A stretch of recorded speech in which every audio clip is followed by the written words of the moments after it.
हम्द लायक है अव्वल में ज़ुलज़लाल, मुल्क जिसका है बेगदम बेज़वाल। हम्द लायक है अव्वल में ज़ुलज़लाल, मुल्क जिसका है बेगदम बेज़वाल।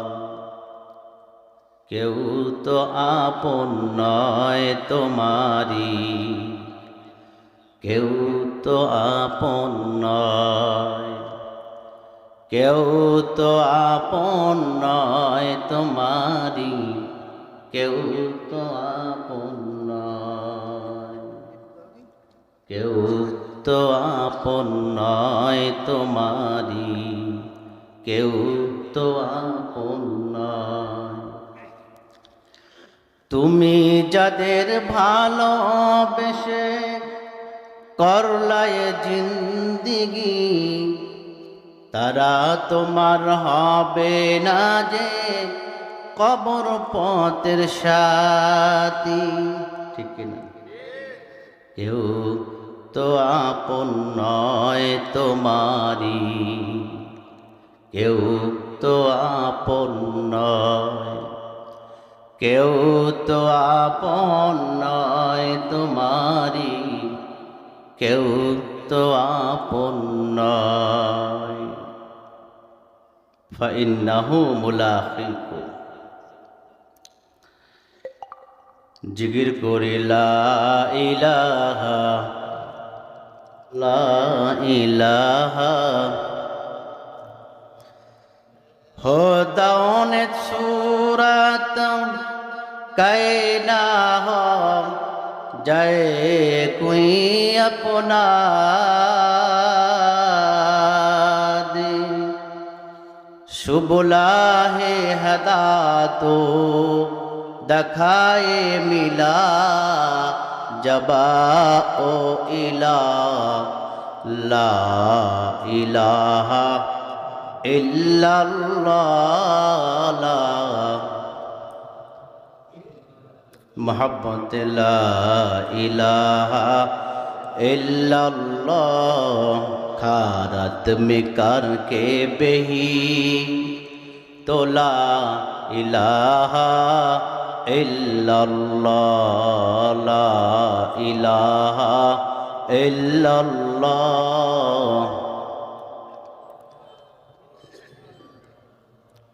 ला इलाहा इल्लल्लाह,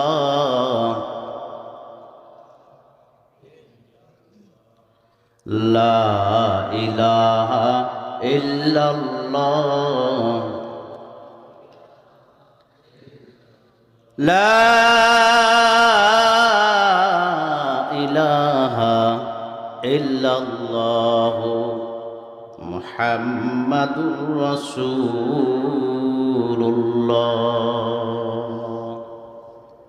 চিল্লায় বলি সাল্লাল্লাহু আলাইহি ওয়াসাল্লাম। এখন আমরা পৃথিবীর ভিতরে, পৃথিবীর যত মানুষ, যত দেশে যত মানুষ আছে, প্রত্যেকটা মানুষ প্রত্যেকটা বিষয় নিয়ে দুইটা দিক চিন্তা করে। কয়টা? আরো জোরে বলেন কয়টা? দুইটা। একটা বিষয় এমন আছে এইটা নিয়ে একটা দিক চিন্তা করে, শুধু একটা দিক। পৃথিবীর সমস্ত মানুষ।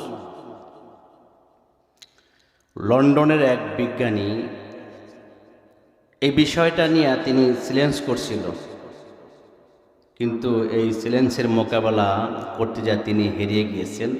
অকপটে সর্বশেষ তিনি এই বিষয়ের উপরে নত হয়ে ইসলাম গ্রহণ করেছেন। আরো জোরে বলেন না সুবহানাল্লাহ।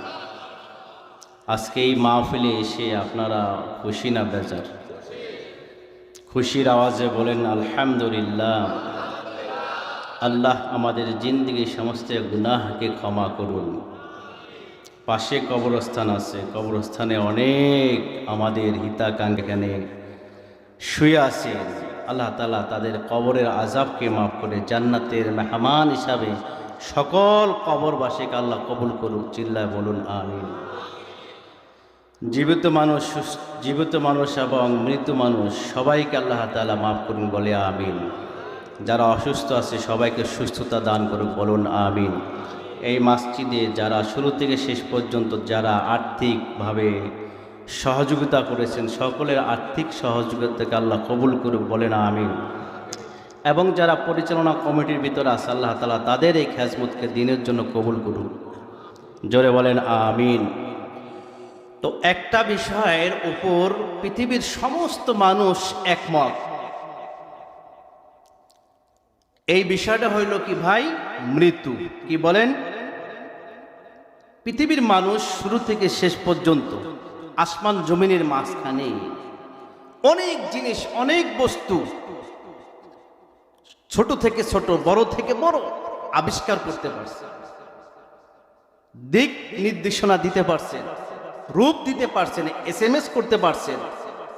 একটা জিনিস এমন আছে, ওই জিনিসটা নিয়ে আজও পর্যন্ত যত গবেষকরা গবেষণা করছে, কোনো গবেষণায় তারা সাকসেস হইতে পারে নাই, আর পারবেও না। এটার নাম কি? জোরে বলেন। আচ্ছা, এই মৃত্যুটা কি আমাদের সামনে আসেনি? অবশ্যই কি আছে। এই মৃত্যুটা, এই কবরটা দৈনিক আমাদেরকে কতবার ডাকে? 100 বার। কতবার? 100 বার ডাকে। 100 বার আমাদেরকে ডাকতেছে, আনা বাইতুল ওয়াহদা, আনা বাইতুত তুর। 100 বার দৈনিক ডাকে। এই 100 বার ডাকার ভিতরে একটা ডাক যদি আপনার আমার নসিবের ভিতরে গ্রহণ হয়ে যায়, তাহলেই আমি কি হব? মৃত্যু হয়ে যাবে।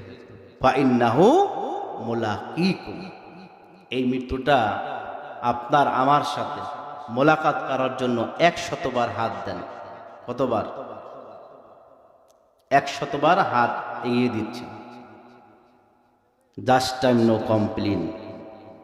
যদি একবার হাতে হাত লেগে যায়, আসেন ট্রেনে, আসেন প্লেনে, আসেন গাড়িতে, আসেন বাড়িতে, আসেন নামাজে, আসেন মক্কাতে, আসেন মদিনাতে, আসেন তেলাওয়াত, যে কোনো জায়গায় যে অবস্থায় থাকেন না কেন, ওই অবস্থায় আপনাকে মৃত্যু দিবেন কে?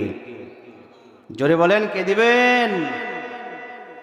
তাহলে ওই মৃত্যুটা কেমন হওয়ার দরকার? কেমন হওয়ার দরকার? আল্লাহ রসুল সাল্লাল্লাহু আলাইহি সাল্লামের সাহাবীরা আল্লাহর কাছে মৃত্যু চাইছেন, আল্লাহুম্মা যুকনি শাহাদাতান ফি সাবিলিক ওয়াজআল মাউতি বি বালাদির রাসূলি। আল্লাহ, তোমার হাবিবের শহরে আমাদেরকে মৃত্যু দিও এবং শহীদি মৃত্যু আমাদেরকে দান করিও। কি মৃত্যু বলেন? শহীদি মৃত্যু। আমাদের আকাবিরিন, অনেক আকাবিরিন, তাদের মৃত্যু হয়েছে শহীদি মৃত্যু। আর যারা আল্লাহর কাছে সার্বক্ষণিক আল্লাহর কাছে দোয়া করছেন যে আল্লাহ শহীদি মৃত্যু দান করিয়েন, শহীদি মৃত্যু দিয়েন, আল্লাহ তাআলা তাকে শহীদি মৃত্যু দান করছেন। ঠিক কিনা? তাহলে আমাদের অবশ্যই মৃত্যু হবে, ঠিক না? কার কখন হবে এটা জানেন কে? বলেন, কে জানেন? মরণ থেকে পালাও তুমি, মরণ তোমায় লইবে ঘিরি, যদিও সুদূর আকাশ প্রাণে লোকাও সেটাই লাগিয়ে সিঁড়ি।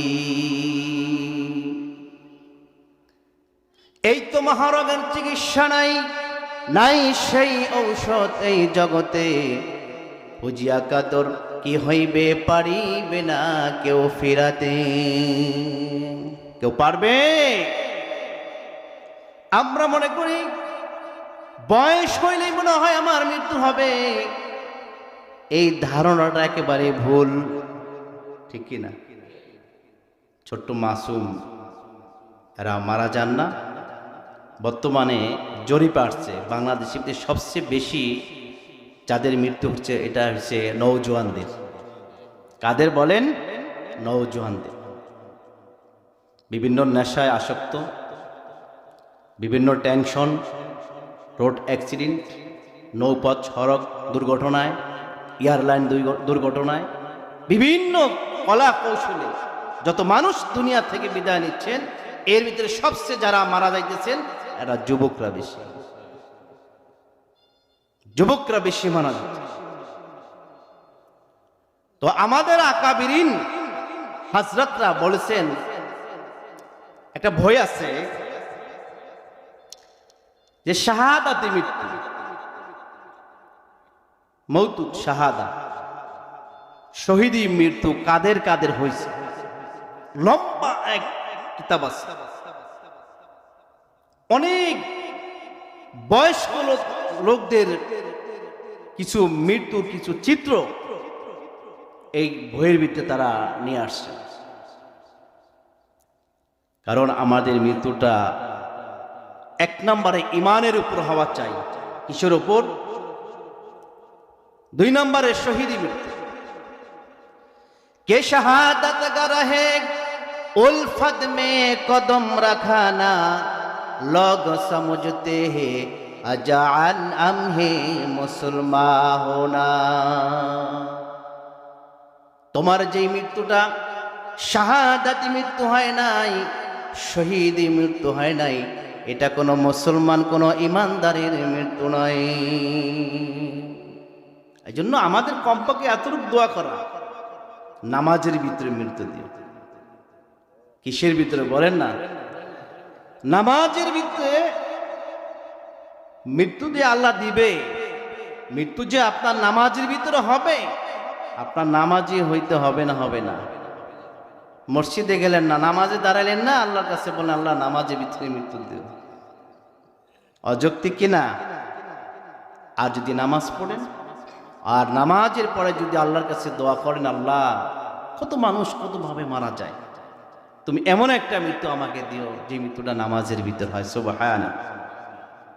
নাইজেরিয়ার ভিতরে একজন হোটেলের সেলসম্যান, জুমার দিন জুমার নামাজের পরে তার মৃত্যু হইল। তো মানুষ বলে যে এই লোকটা একটা সেলসম্যান, তার মৃত্যুটা জুমার দিন এবং জুমার করে নামাজের পরে তার মৌত হইল। ব্যাপারটা কি? তার পূর্ব কি আমল আছে, তার পূর্বের আমলগুলো তালাশ করল। সেলসম্যান সে আর কি আমল করবে? 3 রাত 24 ঘন্টার 12 ঘন্টায় ডিউটি করে। তার একটা আমল ছিল কি? দাওয়াতি আমল। কি আমল বলেন না? দাওয়াতি আমল।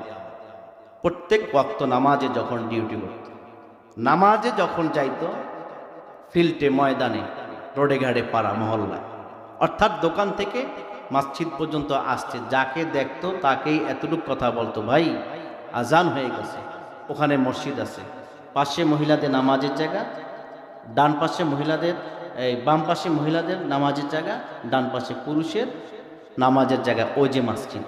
আর কোনো কাম নাই। এই কাজটা করতে তার টাকা খরচ হয়েছে? কি বলেন? টাকা খরচ হয়েছে? হয় নাই। শুধু একটু বলছে কি, মহিলাদের জন্য নামাজের জায়গা এখানে, আর পুরুষের জন্য নামাজের জায়গা ওই জায়গায়। এই যে নামাজের দাওয়াত দেওয়ার কারণে নামাজের জায়গায় জুমার দিন হাজারো মুসল্লির প্রেজেন্টে আল্লাহ তাআলা তার মৃত্যু দান করছেন। এমন একটা মৃত্যু আপনার আমার যদি হয়, তাহলে আমার আপনার জন্য দোয়া কে না করবে? কি বলেন? কে না করবে? ঠিক না? শরীয়তপুরে একজন উল্লেখযোগ্য হাফেজ গিয়াসউদ্দিন রাহিমাহুল্লাহ আলাইহি, তিনি খতমে তারাবির সময় সর্বশেষ দিন রমাদান মাসে সূরা নাস তেলাওয়াতের শেষ রাকাতও শেষ, আর তেলাওয়াত কি তেলাওয়াত করে না রমজান মাসে?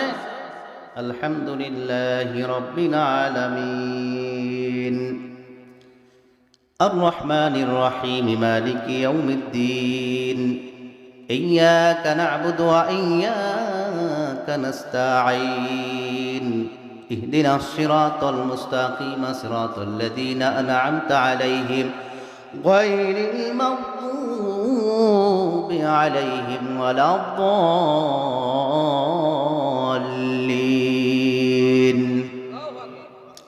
قل أعوذ برب الناس ملك الناس إله الناس من شر الوسواس الخناس الذي يوسوس في صدور الناس من الجنة والناس الله أكبر রুকু কোথায় বলেন না সমস্ত মুসল্লিরা রুকুতে রুকু থেকে উঠছে সামি আল্লাহু লিমান হামিদা এবার কি আল্লাহু আকবার কোথায় গেল সিজদায় সুবহানা রাব্বিয়াল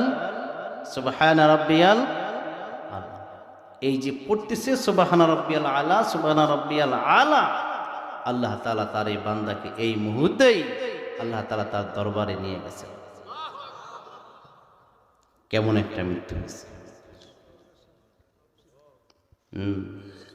হাদিসে আছে যে যেইভাবে মৃত্যুবরণ করবে আল্লাহ সুবহানাহু তাআলা তাকে কিয়ামতের ময়দানে ওই অবস্থায় উঠাবে হাফেজ গিয়াসউদ্দিন সাহেব রাহমাতুল্লাহ আলাইহি তাকে রমজান মাসে তারাবির তেলাওয়াতে মসজিদের ভিতরে হাশরের ময়দানে উঠাবে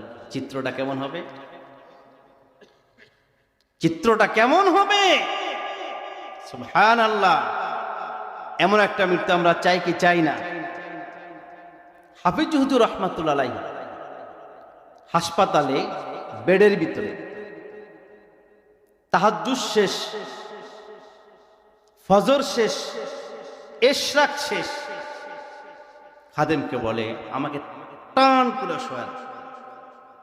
শোয়া দিছে আমার গায়ের উপরে বিছানা চাদরটা বিছায়া দাও দিয়ে দিয়েছেন ইকরা সূরাতুল ইয়াসিন আলা মাউতা সূরা ইয়াসিন তেলাওয়াত কোন সূরা ইয়াসিন যদি তেলাওয়াত ওই হালতে কারো কানের তার আওয়াজটা যায় ওই আওয়াজটি যদি কেউ তেলাওয়াত করে ওই অবস্থায় আল্লাহ তাআলা তার মৃত্যুকে সহজ করে দিবে মৃত্যুর যন্ত্রণা থেকে আল্লাহ তাকে হেফাজত করবে মৃত্যুর যন্ত্রণা থেকে আল্লাহ তাকে সহজ করে দিবে এই জন্য নাতিকে নাতনিকে ঘরে যারা আসে সদস্য কমপক্ষে সূরা ইয়াসিন সহি করে শিখাবে সূরা মুল সূরা ওয়াকিয়া হামিম সিজদা সূরা রহমান এগুলো শিখাবে পারবেন তো ইনশাআল্লাহ এটার বেলা তো ইনশাআল্লাহ অ্যান্ড্রয়েড সেট আর টিভি কিনে দেওয়ার সময় তোর টাকা খোঁজে নাতি মেয়ে ছোট ভাই ছেলে আবদার করছে টাকা ল ঠিক কিনা মৃত্যুটা কেমন হওয়া চাই হাফিজ হুজুর রাহমাতুল্লাহ আলাইহি তেলাওয়াত করতেছে সূরা ইয়াসিন এই অবস্থায় যে টানে শুইছে এই শোনে আল্লাহর দরবারে চলে গেছে জোরে কর না সুবহানাল্লাহ আমাদের মৃত্যুটা কেমন হওয়ার দরকার ছিল এমন একটা মৃত্যু আমরা চাইনি কি বলেন চাইনি তাজিকিস্তান একজন দিনের দায়ী দাড়ি রাখার অপরাধে জেল খাটতে হয়েছে দাড়ি রাখার অপরাধে কি খাটতে হয়েছে জেল খাটতে হয়েছে আবার জেল থেকে আসছেন আবার দাড়ি রাখছেন আবার গ্রেফতারি পরোয়ানা জারি হয়েছে এখন নিয়ত করলো যেই দেশে আল্লাহ রাসূলের সুন্নত দাড়ি সম্মান নেই দেশেই থাকবো না পাসপোর্ট ভিসা করে চলে আসলো বাংলাদেশে তবলিগে সময় লাগে এয়ারপোর্ট দক্ষিণ খান কসাই বাজার মসজিদে তাদের রোগ চলতেছে ফজরের নামাজ শেষ নিজে উঠে ওই রাতে গোসল করছে পাশের মসজিদের ইমাম সাহেব এই কারগুজারি শুনাইছে আমাদের বড়দের সামনে তার মৌতের ব্যাপারে যে রাতে তিনি উঠলো তিনি গোসল করলো, তাহাজ্জুদ নামাজ পড়লো, ফজর নামাজ সুন্নত পড়ছে, ফরজ নামাজ পড়ার অপেক্ষায় বসে আছে যায় নামাজে আর জিকির করতেছে। মুয়াজ্জিন সাহেব বলতেছে দাঁড়িয়ে কাতা সোজা করে। সবাই দাঁড়িয়ে গেছে, বিদেশি মেহমান তিনি আর দাঁড়ায় না। তো মুয়াজ্জিন হয়তো বুঝতে পারছে আমার ভাষা তিনি বোঝে নাই, এজন্য তিনি বসে আছে। সাথীরা বলল দাঁড়ান। তিনি বলতেছে আমার ভালো লাগতেছে না, বুকের ভিতরে ব্যথা। তাকে 2-3 জন ধরলো, মেডিকেল নেওয়ার জন্য চেষ্টা করলো। সে বলল যে না, নামাজটা আদায় করি, যেমনি হোক বসে বসে নামাজটা আদায় করি। তো সাথীরা বলতেছে নামাজ পড়ার সুযোগ তো আপনার নাই, ওই পরিস্থিতি নাই, আমরা তো অচেতন। এই 2-3 জনে চিন্তা করতেছে ডাক্তারের কাছে নিব কি নিব না, এই হাতের ভিতরে ইন্তিকাল করছে। সুবহানাল্লাহ কন্যা দেখছেন, নিজে গোসল করলো, নিজে পয় পরিষ্কার, নিজেরটা নিজেই হলো, তাহাজ্জুদ নামাজ পড়লো, ফজরের সুন্নত পড়লো। ফজর নামাজ আদায়ের জন্য কেউ যদি যায় নামাজে দাঁড়িয়ে যায়, কোনো কারণে যদি নামাজ আদায় করতে নাও পারে, আল্লাহ তাআলা নামাজের সওয়াব তার আমলনামায় লিখে দিবে। শুধু নামাজের সওয়াব নয়, নামাজের অপেক্ষায় মাঝখানে যতটুকু সময় আপনি যায় নামাজে বসে থাকবেন, ফাঁকা সময়টা আপনার নামাজের সওয়াব আপনার আমলনামায় লিখে দিবে। এজন্য মসজিদে গেলে ফরজের আগ পর্যন্ত যে সময়টা আছে কথা বলবেন না, কথা বলবেন না, সুন্নত পড়ে বসে থাকবেন। নামাজ জামাতে আদায় করার জন্য মাঝখানে ফাঁকা সময়টা পূর্ণাঙ্গ নামাজ আদায়ের সওয়াব আপনার আমলনামা আল্লাহ তাআলা লিখে দিবে। জোরে বলেন না সুবহানাল্লাহ। তাহলে আমাদের মৃত্যুটা কেমন হওয়া? ওমর রাদিয়াল্লাহু তাআলা আনহু মৃত্যু দেখেন, সুবহানাল্লাহ কর না, আল্লাহর কাছে দোয়া করছে আল্লাহুম্মা রযুকনি শাহাদাতান ফি সাবিলিক ওয়াজাল মাউত বি বালাদির রাসূলিক। ইয়া আল্লাহ, রাসূলের শহরে আমাকে মৃত্যু দিও এবং আমাকে শহীদি মর্তবা দান করে দিও। আল্লাহ তাআলা ওমরের দোয়া কেমনে কবুল করছেন দেখেন না। আল্লাহ তাআলা তাকে শহীদি মৃত্যু দিয়েছে। কোন জায়গায়? কোন যুদ্ধের ময়দানে তাকে আল্লাহ তাআলা মৃত্যু দেন নাই। আল্লাহর রাসূল যেখানে দাঁড়িয়ে ইমামতি করছেন সেই জায়গায় দাঁড়িয়ে একজন কাফের, একজন মুনাফিক, তিনি ওমরকে হত্যা করার জন্য মুসল্লি সেজে অনেকদিন যাবত চেষ্টা করছিল। ফজরের নামাজের তেলাওয়াত অবস্থায় এই কাফের ওমর রাদিয়াল্লাহু তাআলা আনহুর শরীরে সমানে আঘাত করতেছিল। নামাজ ছাড়েন নাই। কি ছাড়েন নাই বলেন না? নামাজ ছাড়েন নাই। শরীর ক্ষত বিক্ষত, রক্ত সমানে বের হইতেছে, বৃষ্টির মতো রক্ত প্রবাহিত হইতেছে। মুসল্লিরা ধরে পড়ছে, ওমর চলেন আপনাকে নিয়ে যাই, খেজমতের রুমে নিয়ে যাই, আপনার শরীরে যে পরিস্থিতি, আপনার তো ব্যান্ডেজ করতে হবে, ডাক্তারখানা যাইতে হবে। ওই যুগে যা ছিল, সেই যুগে যা ছিল ওইটার দিকে নেওয়ার জন্য চেষ্টা করতেছে। ওমর রাদিয়াল্লাহু তাআলা আনহু বলে যে না, নামাজে দাঁড়াইছি তো দাঁড়াইছি, যদি মৃত্যু হয় নামাজে মৃত্যু হয়। হাসরের ময়দানে আল্লাহ যখন আমাকে ডাক দিবে, এই নামাজের অবস্থায় আল্লাহর সামনে আমি দাঁড়িয়ে যাব। আল্লাহ তাআলা বদরের ময়দানে তাকে শহীদি মৃত্যু দেন নাই। পৃথিবীর কোন জিহাদের ময়দানে তাকে শহীদি মৃত্যু আল্লাহ তাআলা দেন নাই। হযরত ওমর জীবনভর দোয়া করছে আল্লাহর কাছে শহীদি মৃত্যু। আল্লাহ বলে, ওমর এমন জায়গায় তোমাকে আমি মৃত্যু দিব যেখানে আল্লাহর রাসূল নিজে দাঁড়িয়ে নামাজ পড়ছে, ওই নামাজের মুসল্লায় তোমাকে আমি মৃত্যুর জায়গায় শহীদি মৃত্যু দান করব। চাইছে, আল্লাহর কাছে চাইবেন, তিল আল্লাহ দিব তাল গাছ।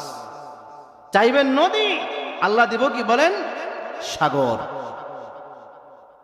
দিব কি বলেন না? সাগর। এজন্য কোন বিষয়, কোন দোয়ার বিষয় কৃপণতা করতে নাই। কোন দোয়া ছোট নয়, কোন দোয়া আল্লাহ তাআলা ফেরত দেন না। বান্দার প্রত্যেকটা দোয়া আল্লাহর আরশ আল্লাহ তাআলা স্বর্ণ আকারে লিখে রাখে। প্রত্যেকটা দোয়া আল্লাহ তাআলা হাসরের দিনে ইবাদত হিসাবে আপনার সামনে আল্লাহ পেশ করবে। দোয়া অসম্ভবকে মানুষ, অসম্ভবকে সম্ভব করে কে বলেন? দোয়ায়। জিরোকে হিরো করে দোয়ায়। আমরা দোয়াকে একটা রুসুম বানায় নিছি। হাত উঠাইছে, কোন রকম 2-3টা ইবারত পড়লাম, বাংলায় 2-3টা শব্দ বললাম, শেষ।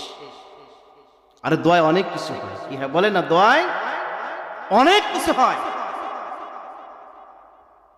আমাদের মুরব্বীরা শুধু দোয়া নেওয়ার জন্য ভারতে, ইন্ডিয়াতে এখনো দেখবেন গরমের দিনে প্রচন্ড গরম যখন হয়, পানি পরিষ্কার করে এগুলো গাড়ির ভিতরে নিয়ে জনসম্মুখে এগুলো নিয়ে ঘোরে আর পানি বিতরণ করে। আর মানুষ মনে করছে যে এই পানি হয়তো 1 রুপি হবে, পানি খায় 1 রুপি দেয়। তো লোক বলতেছে আমি শুধু দোয়া চাই তোমাদের কাছে। দোয়া কি চাই বলেন না? দোয়া এমন এক পারমাণবিক শক্তি, এমন এক পারমাণবিক বোমা, তাৎক্ষণিকভাবে আঘাত করে। দোয়া তাৎক্ষণিকভাবে আঘাত করে। পানি খাও, পানি খাও, পানি খাও, পানি নাও। আর যারা পানি গ্রহণ করলো, কেউ 1 টাকা, কেউ 2 টাকা হাদিয়া দেন। পানি বিক্রেতা তিনি বলে টাকা নেওয়ার জন্য আমি তোমাদেরকে খাওয়াই না, পানি বিতরণ করি না। মেরে লিয়ে দোয়াকে জিলে শুধু আমার জন্য একটু দোয়া করবা।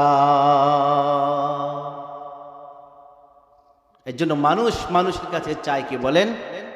জোরে কন্যা কি চায়? আরো জোরে কন্যা কি চায়?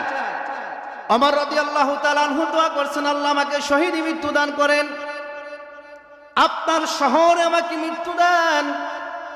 আল্লাহ তাআলা বলে, ওমর তোমাকে শুধু আমার শহরে মৃত্যু দিব না, আমার নামাজের জায়গায় তোমাকে আমি মৃত্যু দিব।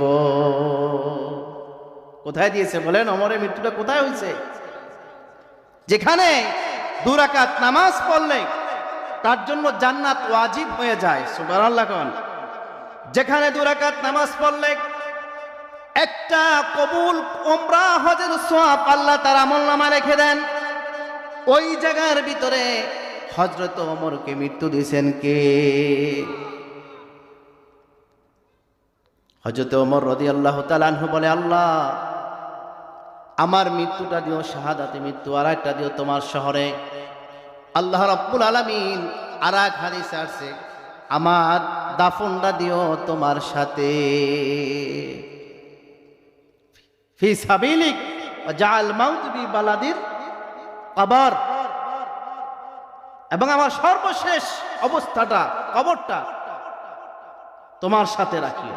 আল্লাহ তাআলা তার দোয়াকে এমন ভাবে কবুল করছে, আল্লাহর রসুলের কুলের ভিতরে তার কবর বানায় দিয়েছে।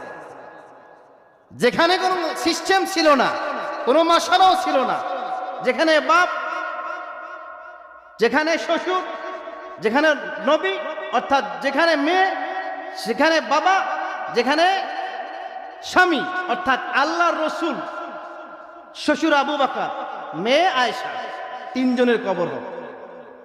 আল্লাহ তাআলা ওমরের দোয়াকে এমন ভাবে কবুল করছে, হযরত আয়েশার জায়গাকে মাইনাস করে ওই জায়গার ভিতরে হযরত ওমরের কবর আল্লাহর পক্ষ থেকে ফয়সালা হয়ে গেছে।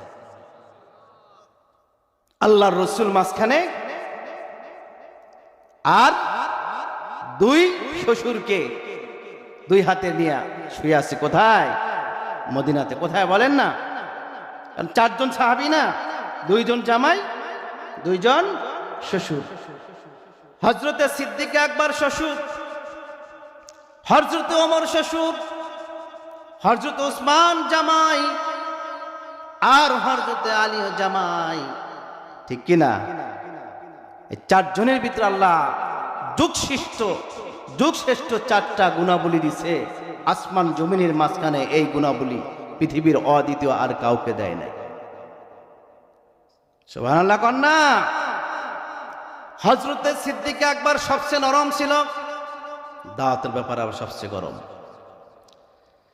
হযরতে ওমর সবচেয়ে গরম ছিল, হযরতে ওসমান সবচেয়ে শরম নিন্দা বেশি ছিল, হযরতে আলী বিচার বেশি বুঝত। কয়টা বলেন? মানুষ শ্রেষ্ঠত্ব পায় একটা, আর চারটা সাহাবীর আল্লাহ তাআলা চার দিক থেকে চারটা শ্রেষ্ঠত্ব দান করছেন। সবচেয়ে নরম ব্যক্তি আসমান জমিনের মাঝখানে তিনি কে? হযরত আবু বকর। কে বলেন না যে দোয়া তো তবলিগারা বলে আমরা আবু বকরের কাজ করি। কি হচ্ছে? আবু বকর সিদ্দিক কয় তিনি নরম ছিল। আরে নরম ছিল না, দিনের ব্যাপারে সবচেয়ে বেশি গরম ছিল হযরত আবু বকর। কোন সাহাবী তো কোন সাহাবীরা সাহাবী হওয়ার পরে তো বাপের গায়ে আঘাত করে নাই, কিন্তু হযরত সিদ্দিক আকবর তার বাপ আবু কাহাফা বাপের গায়ে চড় মারছেন, বাপের গাল ফেটে মুখ দিয়ে রক্ত প্রবাহিত হইতেছেন। বাপ বলে, এই আবু বকর, নবীর দরবারে যদি বেয়াদবি শিখলি, বেয়াদব হলি, কেমনে তোর সম্মানজনক পিতার গায়ে তুই আঘাত করলি? কথা ঠিকই আছে না? পিতা তো পিতাই, বলেন পিতা তো পিতা, সে যেই হোক। হযরত সিদ্দিক আকবর বলেন, বাবাজি, যদি হাতে আমার তরবারি থাকতো, ডাল থাকতো, বাঁচাই দিছে আল্লাহ আপনাকে। যদি ডাল থাকতো আমার হাতে, তোমার গর্দান জমিনে পড়ে যেত। বাবা, ডাল নাই, শুকরিয়া আদায় করো, থাপ্পড় দিছি, রক্ত বের হয়েছে। দেখছেন মানুষটা কি? বলেন নাও, মানুষটা কি সবচেয়ে নরম। খুতবার ভিতরে খতিব সাহেব হুজুরা প্রত্যেক দিন, প্রত্যেক জুমায় সানি খুতবার ভিতরে সব এই কথাটা বলে না? আবু বকর, ওমর, ওসমান, আলী রাদিয়াল্লাহু তাআলা আলাইহি আজমাইন আল্লাহ রাসূলের দরবারে আসছেন। হে মুহাম্মদ, বলেন সাল্লাল্লাহু, হুজুর সাল্লাল্লাহু আলাইহি সাল্লামের নাম শুনলে কি বলতে হয়? আল্লাহ রাসূলের ইশক আর মহব্বত দিলের ভিতরে লালন করা চায়, এগুলি বলতে হবে কেন? খেলার ময়দানে 6 হলে 4 হলে তো বলতে হয় না, দিল থেকে বের হয়ে যায়, হাতে তালি চলে আসে, জবানে মুখ, জবান দিয়ে প্রকাশ হয়ে যায় 6 4, ঠিক কিনা? আর বয়ানের মাঝখানে কিছু কথা, কিছু লফজ, কিছু কালমা আসলে, জিকিরে আলফাজ আসলে এগুলো শিখাই দিতে হয়, গবেষণা করতে হয়, ঠিক কিনা? গবেষণা করার সুযোগ নেই। মুহাম্মদ সাল্লাল্লাহু আলাইহি সাল্লামের নাম আসার সাথে সাথে কি বলবেন? এটা দেখবেন ইরাক, ইরান, আল্লাহ রাসূলের উপর তাদের অগাধ ভালোবাসা। ইরাকের ভিতরে আল্লাহ রাসূল একটা দল আছে, আল্লাহ রাসূলের বিরুদ্ধে, যারা হযরত আলীকে রাসূলের মর্যাদা দিয়ে থাকেন, তাদের বিরুদ্ধে যারা, তারা রাসূলকে এত ভালোবাসে। মুহাম্মদ সাল্লাল্লাহু আলাইহি সাল্লামের নাম যদি কেউ বলে, আর আল্লাহ রাসূলের দুরূদ যদি কেউ পড়ছে, কেউ শোনে, চিল্লায় বলবে সাল্লাল্লাহু আলাইহি ওয়াসাল্লাম। রাসূলের দুরূদ যে আপনি পড়লেন, আপনার শান ও মান কত বাড়লো। হাদিস আসছে, এই দুরূদটা ফেরেশতারা নিয়ে আল্লাহ রাসূলের সামনে পেশ করলেন, বলতেছেন অমুক জায়গার অমুক, অমুকের ছেলে অমুকে আপনার উপর দুরূদ পড়ছেন। সুবহানাল্লাহ কন্যা। এই দুরূদ যে পড়লে, যে পড়ছেন, তার প্রশংসা ওই জমিন করে যেই জমিনের উপর আপনার পড়া দুরূদ নেয়া ফেরেশতারা আল্লাহ রাসূলের রওজায় গিয়েছেন। জমিন বলে তুমি জানোনি জানোনি আমার উপর দিয়া কে গেছে, কি নিয়ে গেছে জানোনি? আসমান জমিনের মাঝখানে আল্লাহর বনে যার সম্মান, যার ইজ্জত আর মর্যাদা, মুহাম্মদ সাল্লাল্লাহু আলাইহি ওয়াসাল্লামের নাম ও শান পড়ে এই দুরূদ নিয়েই মাত্র আল্লাহর পক্ষ থেকে দুইজন ফেরেশতা আল্লাহর নবীর কাছে পৌঁছায় দিয়েছেন। আমি এ হৃদয়ে এঁকেছি তোমারি ছবি, ওগো মদিনাওয়ালা ওগো কামলিওয়ালা, মুহাম্মাদুর রাসূলুল্লাহ মুহাম্মাদুর রাসূলুল্লাহ। আমি এ হৃদয়ে এঁকেছি তোমারি ছবি, ওগো মদিনাওয়ালা ওগো কামলিওয়ালা, মুহাম্মাদুর রাসূলুল্লাহ মুহাম্মাদুর রাসূলুল্লাহ। সুবহানাল্লাহ বলেন। মুহাম্মদ সাল্লাল্লাহু আলাইহি ওয়াসাল্লামের কাছে গিয়ে বলতেছি, ইয়া রাসূলুল্লাহ ইয়া হাবিবাল্লাহ, ছেলেটা আপনার দরবারে আসেন, মনে কিছু নেই নাই, মনে হয় যে আদব শিখবে। এখন দেখলাম ছেলেটা আদব তো শিখে নাই, বরং ছেলেটা বেয়াদবি শিখলো। আল্লাহর রাসূল বলেন কি বেয়াদবি শিখলো? কয়ে দেখেন, এই দেখেন আমি তার পিতা, আমাকে ঘুষি মারছে, ছড় মারছে। আল্লাহ রসুল সাল্লাল্লাহু আলাইহি সাল্লাম সিদ্দিক আকবরকে ডাকলো। নরম সাহাবী না? আল্লাহ রসুলকে আমার নরম সাহাবী এমন গরম কাজ কেমনে করল? সিদ্দিক আকবর আসছে, আবু বকর এই কাজটা তুমি কেমনে করলে?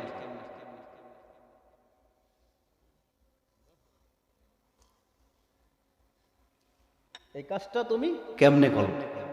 হযরতে সিদ্দিক আকবর নরম মানুষ, তিনি বলতেছেন, ইয়া রাসূলুল্লাহ ইয়া হাবিবাল্লাহ, হাতে যদি ঢাল থাকতো, যদি তরবারি থাকতো, ইয়া রাসূলুল্লাহ, তার গর্দান জমিনে পড়ে যেত।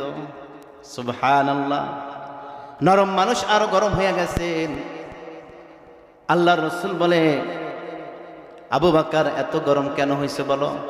ইয়া রাসূলুল্লাহ, এমন কিছু কথা যে বলছে, হয় আমার বাবা এমন কিছু কথা বলছে যেই কথার সাথে আপনার শানের সাথে সাংঘর্ষিক হয়ে গেছে।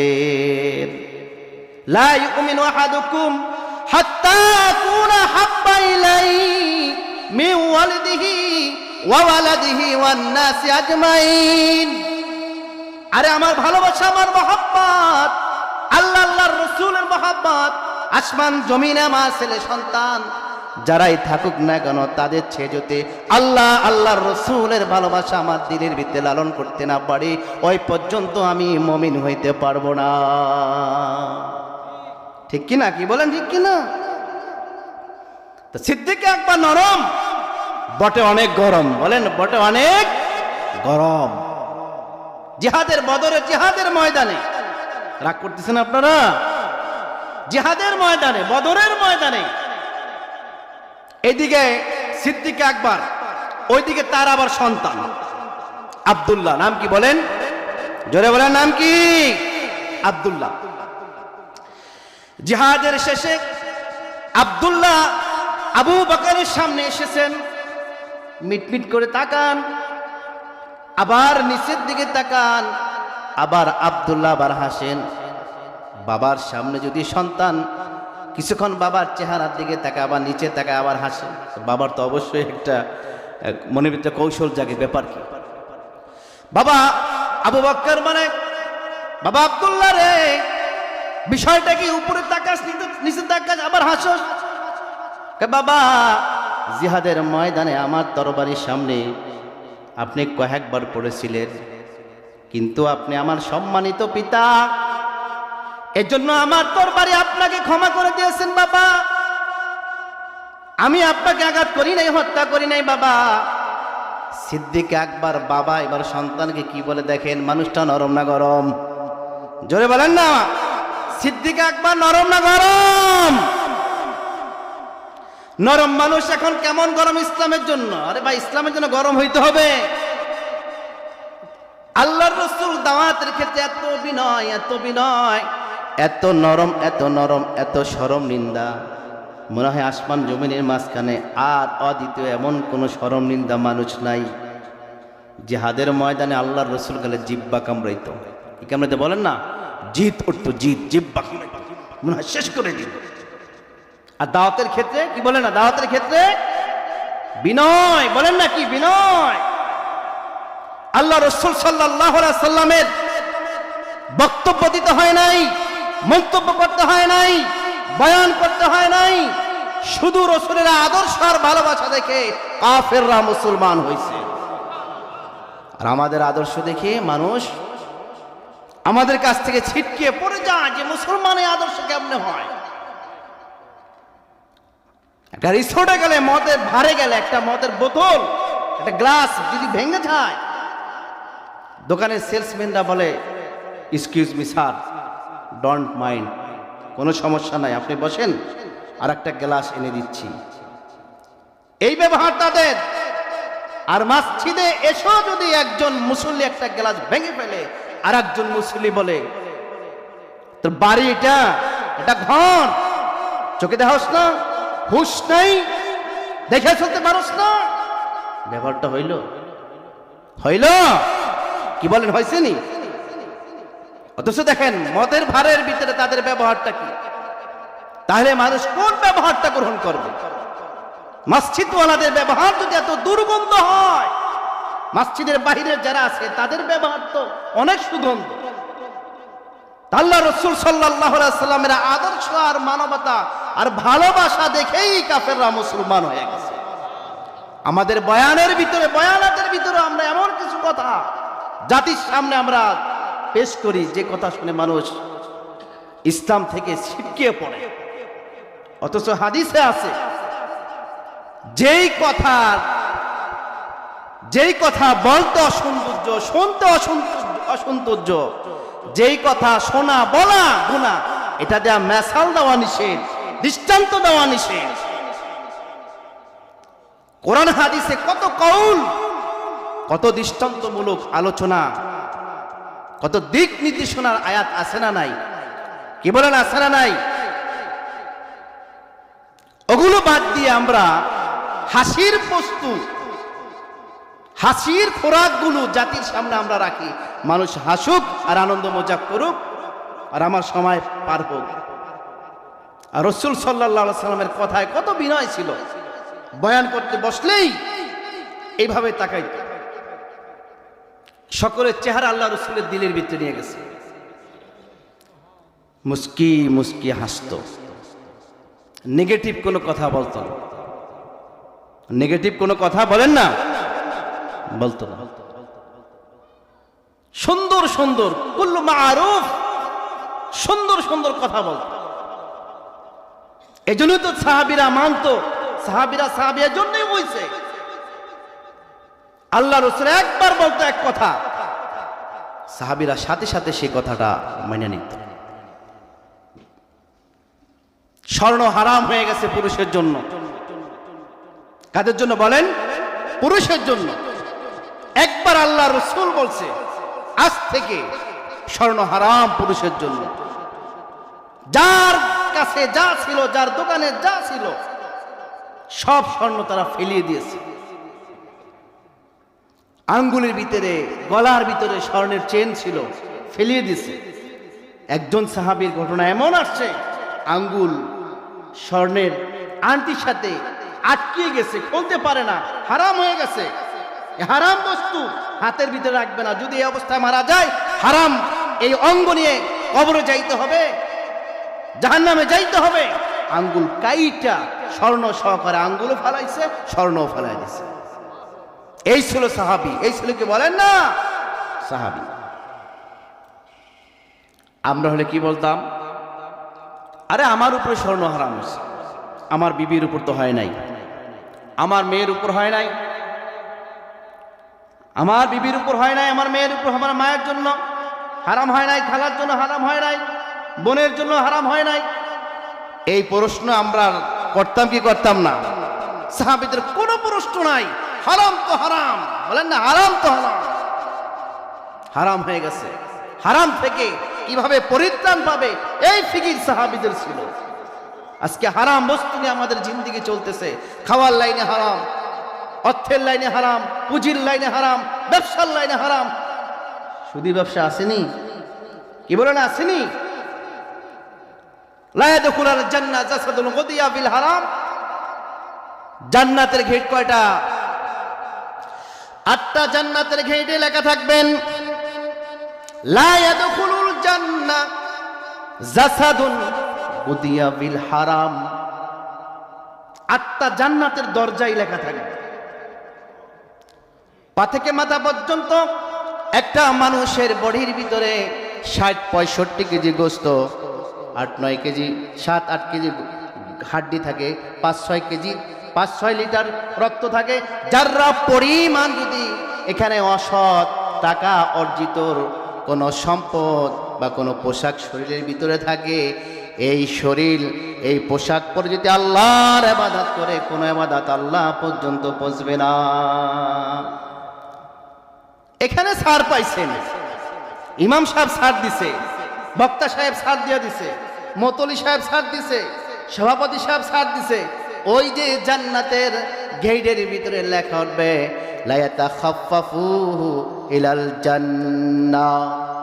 ওই পর্যন্ত জান্নাতে যাইতে পারবে না যেই পর্যন্ত গোটা বডি তুমি পিওর এবং হালাল রুজি টাকা দ্বারা গঠন না করবা। আপনার প্রত্যেকটা আমল প্রথম আসমানে এটা যাচাই হবে। আসমান কয়টা? জোরে বলেন না কয়টা? 7 আসমান। 7 আসমানে আপনার প্রত্যেকটা আমল যাচাই হবে।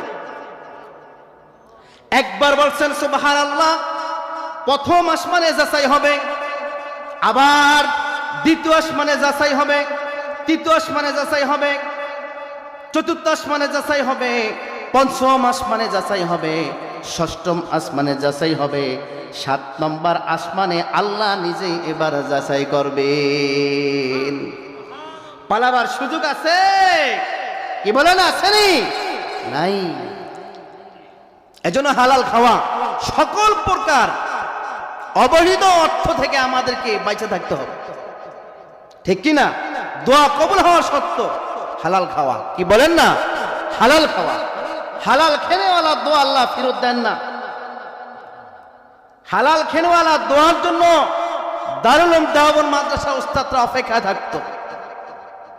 হালাল খেনেওয়ালা মানুষের খেজমত নেওয়ার জন্য দারুল উলুম দেওবন্দের উস্তাদরা অপেক্ষা থাকতো যে কবে তিনি আসবে এখানে আমাদেরকে খেজমত করবে। তার খেজমত গ্রহণ করলে, তার খানা খাইলে, তার বাড়িতে দাওয়াত খেলে 40 দিন পর্যন্ত এই চোখে আমরা নূর দেখি, ইবাদতে স্বাদ পাই।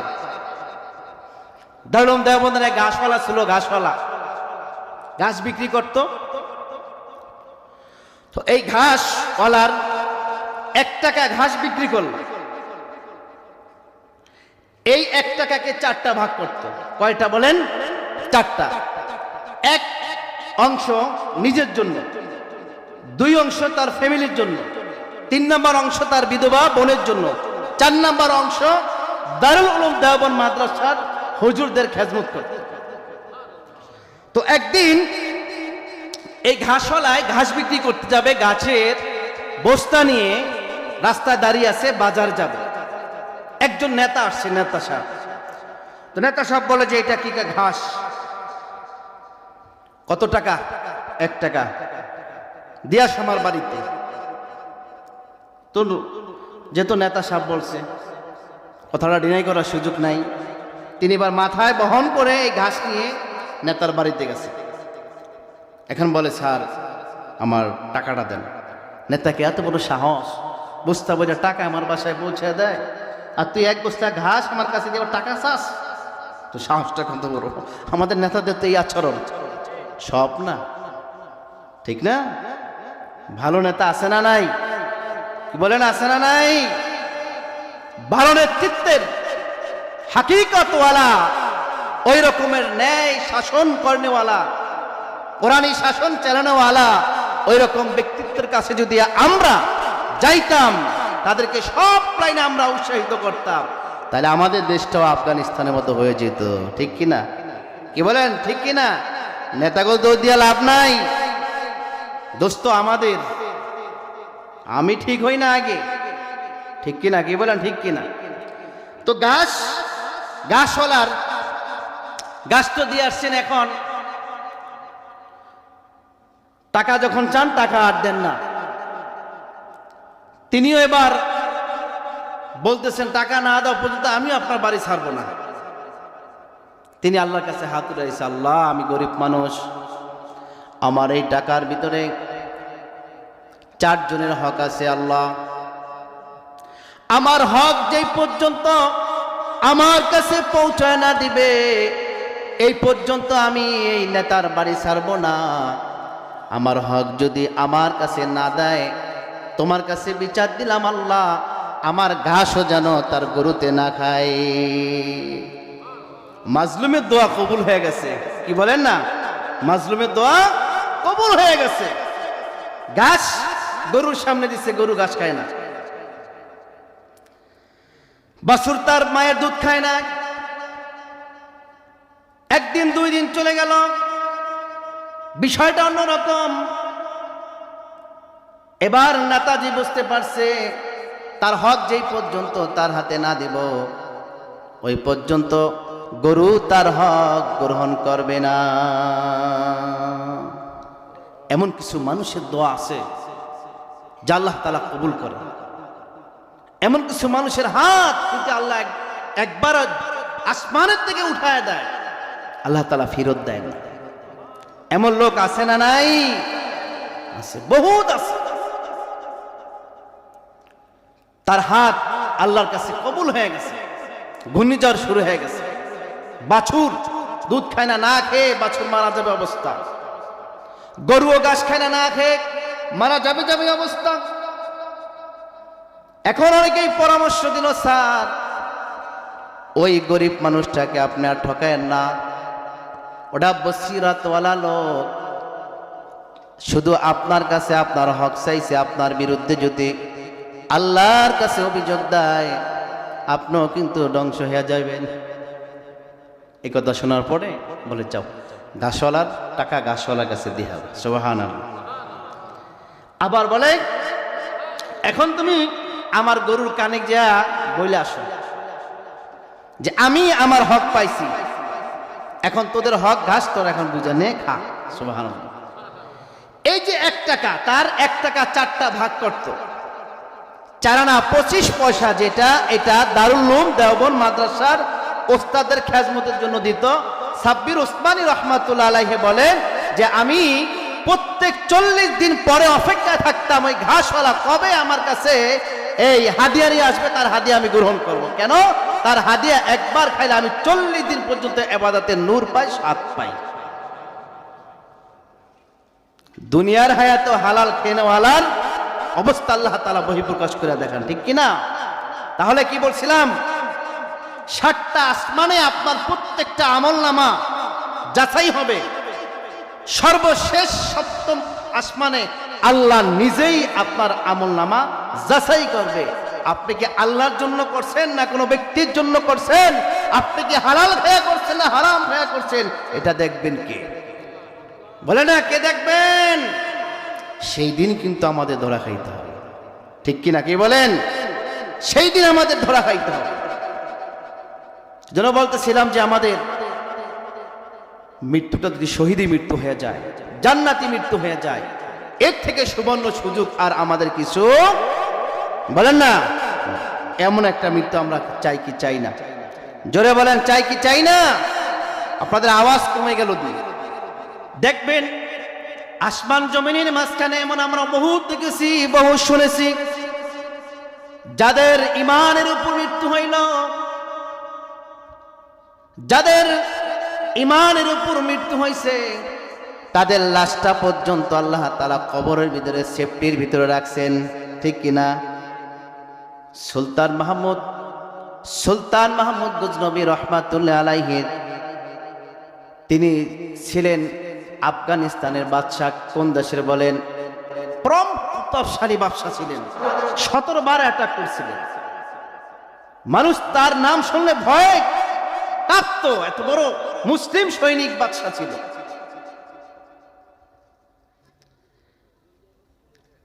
তার জমানায় তার শহর ছিল গজনব।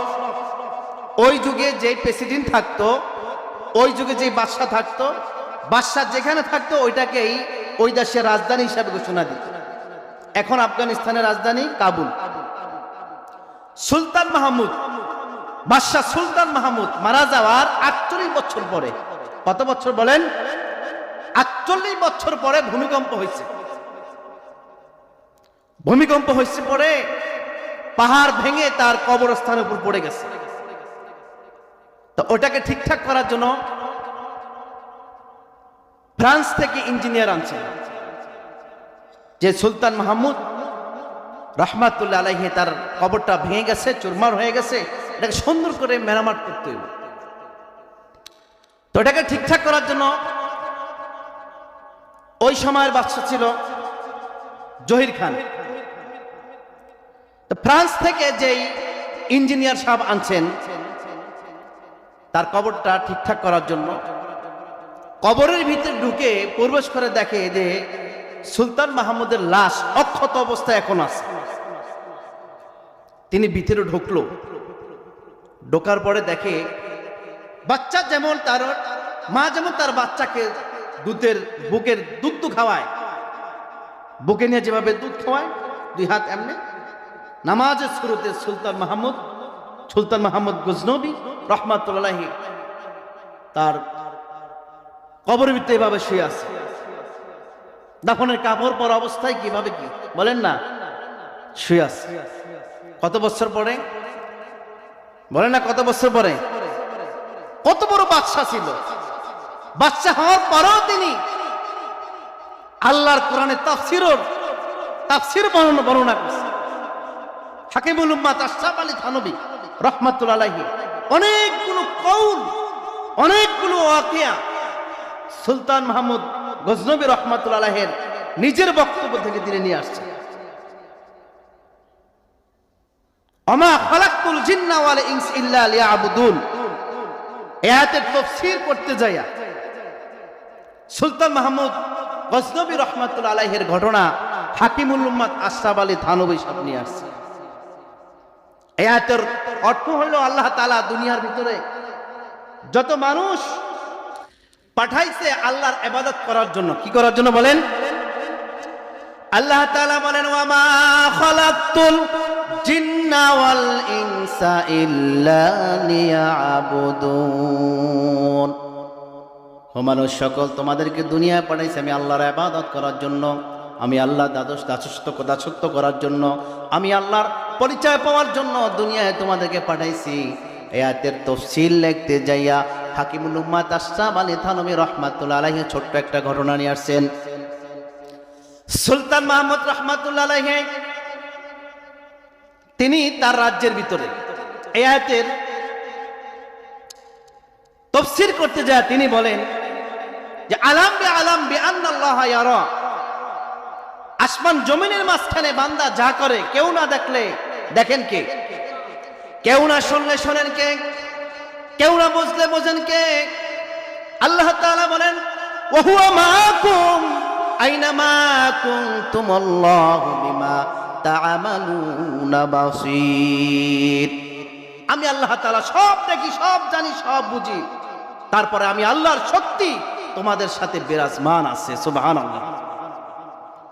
আল্লাহ তাআলা বলেন কিরামান কাতিবিনা ইয়ালামুনা মা তাফআলুন, আমি দুইজন ফেরেশতা তোমাদের সাথে আমি রেখে দিয়েছি, দুইজন ফেরেশতা সাংবাদিক, যারা তোমার নেক আর বদ যা করতেছে এগুলি সব লিখতেছেন। সুবহানাল্লাহ কোন না, সুবহানাল্লাহ কইতে কি গবেষণা করা লাগবে না, আমরা যা করতেছি ভালো মন্দ এগুলো লিখতেছেন কারা বলেন না? ফেরেশতারা লিখতেছেন। আল্লাহ তাআলা বলেন আকুল্লা ইনসানিল আলজামনাহু তাইরাহু ফি উনুকি ونخرج له يوم القيامة كتابا يلقاه منشورا আমি আল্লাহ তাআলা তোমরা যা করতেছো আসমান জমিনের মাঝখানে কেউ দেখে না, আল্লাহ সব দেখেননি। আবার ফেরেশতারা লেখেননি। আল্লাহ তাআলা বলেন অন্ধকার মহলে যায় যদি সুদের লেনদেন করো, সুদের টাকা এক হাতের থেকে আর এক হাতে নাও, কেউ না দেখলে দেখেন কে? আল্লাহ তাআলা বলে যেখানে তোমরা দুইজন টাকা লেনদেন করতেছো, তৃতীয় নাম্বার ব্যক্তি হিসাবে আমি আল্লাহ সেখানে থাকি। আল্লাহ তাআলা বলে যেখানে তোমরা পাঁচজন, সেখানে 6 নাম্বার ব্যক্তি আমি আল্লাহ। সুবহানাল্লাহ। কোন যেখানে তোমরা 6 জন, সেখানে 7 নাম্বার ব্যক্তি হিসাবে থাকেন কে? কোন ইমানদার ওয়ালা ইমান যদি আনয়ন করেন, তার ভিতরে এই চিন্তা তিনি লালন করেন, আমি গুনার কাজ করতেছি, কেউ না দেখলে দেখেন কে? এজন্য আল্লাহর নবী বলেন কেউ যদি গুনার কাজ করতে যায়, কেউ দেখলো না, আল্লাহর ভয়ে যদি গুনার কাজ ছেড়ে চলে আসতে পারে, নিজকে সেভ করতে পারে, কন্ট্রোল করতে পারে, নামাজ কালাম হজ যাকাত করে আল্লাহ তাআলা যদি রাজি হয় জান্নাত দেবে একটা।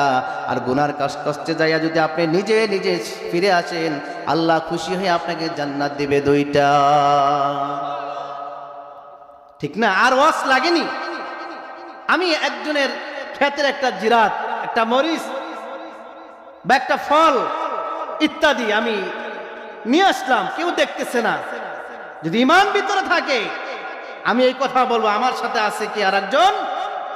আলাম ইয়া আলাম বি আন্নাল্লাহ, কে আছে বলেন না? আরো জোরে বলেন কে আছে? আমাদের মালিক কে? আমাদের রব কে? আমাদের স্রষ্টাকে? আমাদের হায়াত দাতাকে? আমাদের রিজিক দাতাকে? আমাদের পালনেওয়ালাকে? আমাদের সুস্থ করনেওয়ালাকে? অসুস্থ দেনওয়ালাকে? সব কিছু করেন যিনি কে? তিনি হলেন আল্লাহ। লা ইলাহা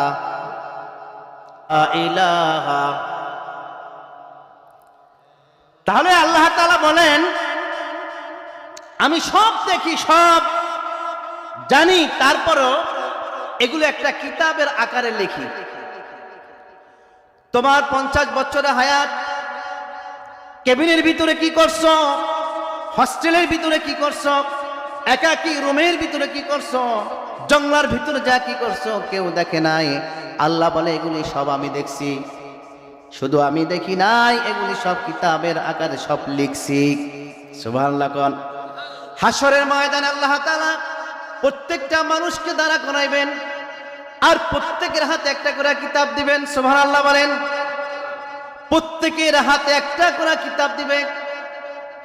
আর 80 বছর, 50, 60 বছর আপনার হায়াতে, আপনার বয়সে আপনি কোথায় কি করছেন কেউ দেখে নাই। বিবিও দেখে নাই, বিবিরটা স্বামী দেখে নাই, স্বামীটাও বিবি দেখে নাই, বাড়িটা বোনও দেখে নাই, বোনেরটা ভাইও দেখে নাই, বাবারটা মা দেখে নাই, মারটা বাবাও দেখে নাই। দেখছেন কে? আল্লাহ তাআলা এগুলো সব ভয়ের আকারে লিখবেন।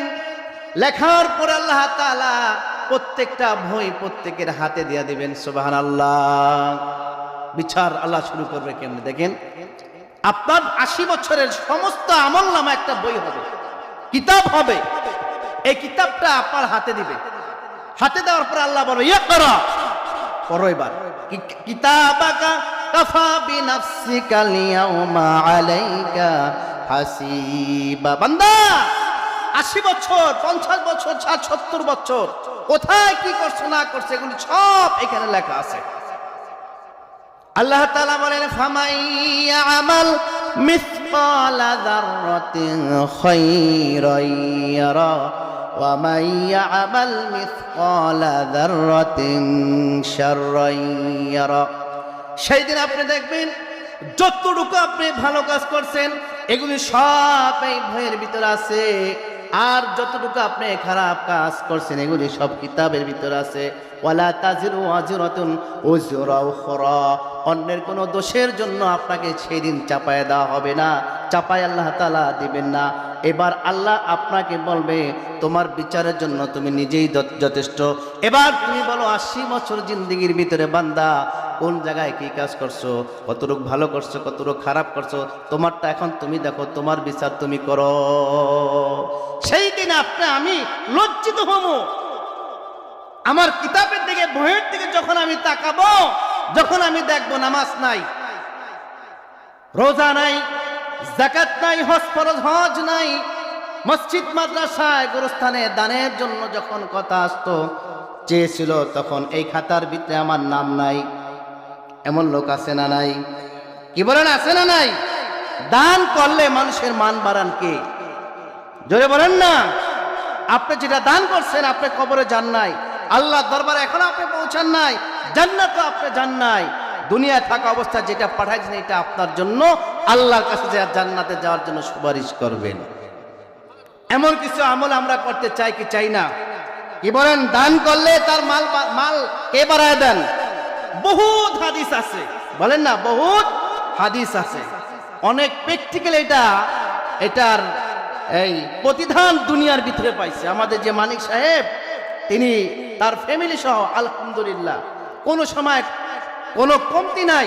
মসজিদ কন, মাদ্রাসা কন, আমাদের মাদ্রাসা কন, যখন যে হালতে বড় হোক ছোট হোক একটু ইনফরমেশন দিছি, বলা আছে যে কোনো হালতে, ছাত্রদের হোক, মাদ্রাসার কাজে হোক, ঈদের হোক, রমজান ঈদে হোক, কোরবানি ঈদের ছাত্রদের খাওয়ার সমস্যা হোক, ঈদ এই শীতের বস্তু কম্বল ব্যাপার যাবতীয় যায় পৃথিবী যা, যখন যেটার প্রয়োজন একটু ইনফরমেশন দিবেন। আলহামদুলিল্লাহ আমরা যদি দেই 1, তারা পাঠা দেয় 10। আল্লাহ তাআলা দুনিয়ার লাইনে তাদেরকে দিছে না দেয় নাই? দিছে না দেয় নাই? কি বলেন, দিছে না দেয় নাই? আলহামদুলিল্লাহ সর্বত্র এখনো আপনাদের এখানেও তো 2 মসজিদে আলহামদুলিল্লাহ কল দিয়েছে, মসজিদে মেম্বার দিয়েছেন, আরো কত কত কিছু দিয়েছেন। দেন নাই? দেন নাই? তিনি দিতেছেন আল্লাহর জন্য, তাকে দেন কে? বলেন না, কে দেন? তাকে যদি আল্লাহ দেয়, আপনাকে আল্লাহ দিবে না? কি বলেন, দিবে কি দিবে না? আল্লাহর জন্য যদি 1 দেন, আল্লাহ আপনাকে কত দিব? জোরে বলেন না, কত দিব? লম্বা চোরা কথা বলে কালেকশন করার সুযোগ এখন নাই। ঈশা হুজুর চলে আসছে, সামনে আর একটা জানাজা আছে, এরপরে দোয়া আছে, শেষের দিকে আমরা পৌঁছায় গেছি গা। আল্লাহ তাআলা আমাদেরকে শেষ পর্যন্ত থাকার তৌফিক দান করুন। চিল্লা বলেন আমিন।